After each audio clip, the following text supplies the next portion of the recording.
ప్రజలను ఊరడించారు. ప్రజలకు ఊరట కల్పిస్తున్నామని చెప్పారు. అయినా రాహుల్ గాంధీ హెచ్చరిస్తూనే వచ్చారు.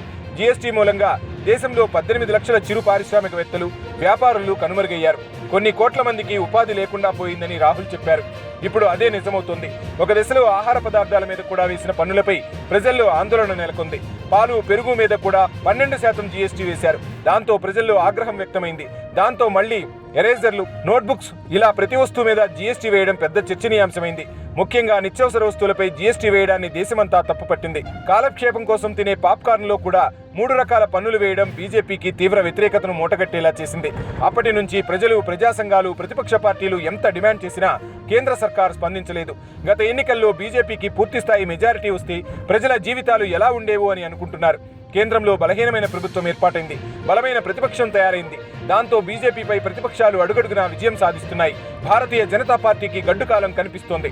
ఒకవైపు ఓట్ చోరీ అంటూ రాహుల్ గాంధీ చేస్తున్న ప్రచారం ప్రజలను బాగా ఆకర్షిస్తోంది.